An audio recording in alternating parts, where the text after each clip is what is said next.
दोस्तों फिल्म की शुरुआत होती है झील नाम की लड़की से, जिसकी एक बेस्ट फ्रेंड उसके दोस्त बॉबी को किस करती है, जिसकी वजह से वो काफ़ी ज़्यादा नाराज़ हो जाती है और इसी वजह से वो पूरी रात सेल फ़ोन पर बात करती है, जिसकी वजह से उसके सेल फ़ोन का बिल बहुत ज़्यादा आ जाता है।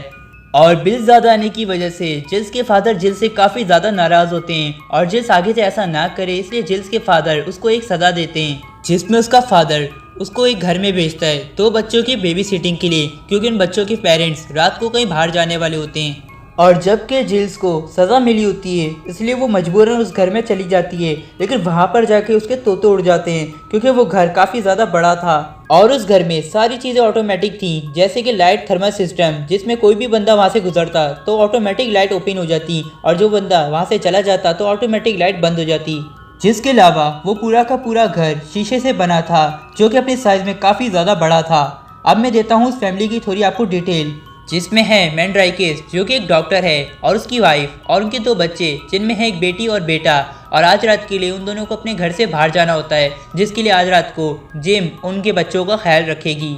और उसके बाद मैंड्राइकिस की वाइफ जिम्स को सब कुछ बताती है, जैसे कि अलार्म पासवर्ड, इमरजेंसी पासवर्ड, और उसके अलावा उसको एक फ़ोन देती है। जिसके बाद मैंड्रिस और उसकी वाइफ वहाँ से चले जाते हैं और अब पूरे घर में जिल्स अकेली होती है और अचानक उसको एक कॉल आती है, जिसमें जिल्स वो कॉल अटेंड करती है, लेकिन सामने से उसको कोई रिस्पांस नहीं आता, जिसकी वजह से वो कॉल कट कर देती है और उसको तभी एक आवाज़ सुनाई देती है, जिसके पीछे वो जाती है और वो देखती है मेड को, जो कि परिंदों को दाना डाल रही होती है, जिसकी वजह से वो काफ़ी सुकून में आती है, क्योंकि वो घर में अकेली तो नहीं होती। और उसके बाद वो फ़ोन दोबारा बजता है, जिसमें जिल्स दोबारा वो फ़ोन अटेंड करती है, लेकिन सामने से कोई रिस्पांस नहीं करता, जिसमें जिल्स को लगता है कि उसके दोस्त उसके साथ मजाक कर रहे हैं और वो इस चीज़ को इजी ले लेती है। और जिसके बाद जेम्स की 2 टेमिनी वहाँ पर आती है, जिसे देखकर जेम्स काफ़ी ज़्यादा हैरान होती है, क्योंकि उसने घर के सारे अलार्म एक्टिवेट किए थे, तो कैसे टेमिनी अंदर आ गई। जिसमें टेमिनी जेम्स को बताती है कि तुम्हारे गैराज का दरवाज़ा खुला है जहाँ से मैं अंदर आई हूँ, और फ़ौरन जेम्स भागती भी जाती है और गैराज का दरवाज़ा बंद करती है।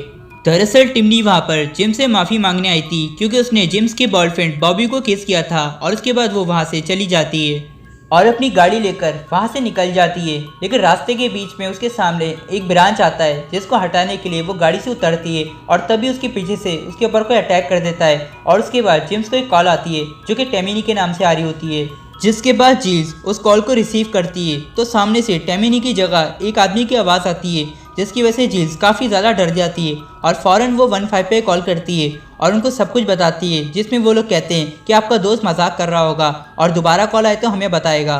और उसके बाद फिर से वो कॉल आती है, जिस पे जेम्स उसे अटेंड करती है, तो सामने से इस बार वो बंदा बोलता है और वो कहता है कि तुमने जाकर बच्चों को चेक किया, जिस पे जेम्स काफ़ी डर जाती है और वो भागते हुए जाती है और उन बच्चों को चेक करती है, लेकिन वो देखती है कि वो बच्चे आराम से अपने बेडों पर सो रहे होते हैं, जिससे वो काफ़ी सुकून में आती है और उसको दोबारा वो कॉल आती है, जिस पे वो बंदा जिल से कहता है क्या बच्चे ठीक हैं, जिससे जिल को एहसास होता है कि वो बंदा कहीं ना कहीं से उस पर नज़र रखा हुआ है, जिसकी वजह से जिल सारे घर के पर्दे ढक देती है। लेकिन ये बात अभी भी ख़त्म नहीं हुई थी। वो बंदा बार बार जिल को कॉल कर कर परेशान करता है और हद तो तब हो जाती है जब वो कहता है कि वो उसके खून से नहाना चाहता है। और उसके बाद एमिली बहुत ज़्यादा डर जाती है, इतना कि वो पूरी तरह से कांपने लगती है और वो फ़ौरन 15 पे कॉल मिलाती है और उनको सब कुछ बताती है, जिसमें वो लोग कहते हैं कि आपका नंबर हमारे पास है, अब वो कॉल आए तो आप उसको 1 मिनट तक होल्ड पे रखिएगा, जब तक हम उसका नंबर ट्रेस कर लेंगे।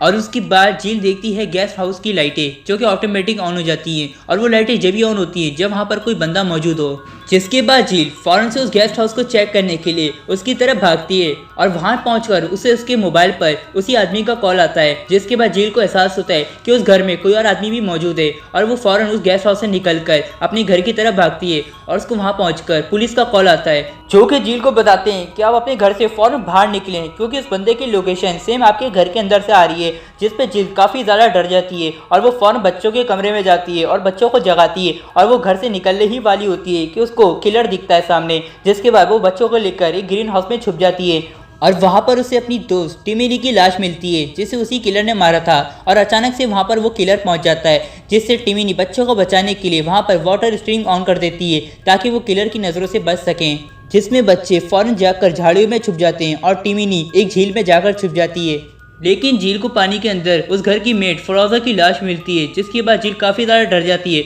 और वो फ़ौरन झील से निकलकर भागती है, जिस पे वो किलर झील को देख लेता है। और वो झील का पीछा करता है, लेकिन झील बच्चों को लेकर उस फार्म हाउस से निकल जाती है और उस किलर को फार्म हाउस में ही बंद कर देती है। लेकिन किलर किसी न किसी तरीके से उस फार्म हाउस से निकल जाता है और उसके बाद वो किलर झील का पीछा करता है और झील का गला दबाकर उसको मारने की कोशिश करता है, जिसमें झील एक नोकीली चीज से उसके हाथ पे वार करती है, जिससे वो किलर जख्मी हो जाता है और वो फौरन बच्चों को लेकर उस घर से बाहर निकलती है। और उसके बाद वहाँ पर पुलिस पहुँचती है और वो झील और बच्चों को हॉस्पिटल लेके चले जाते हैं।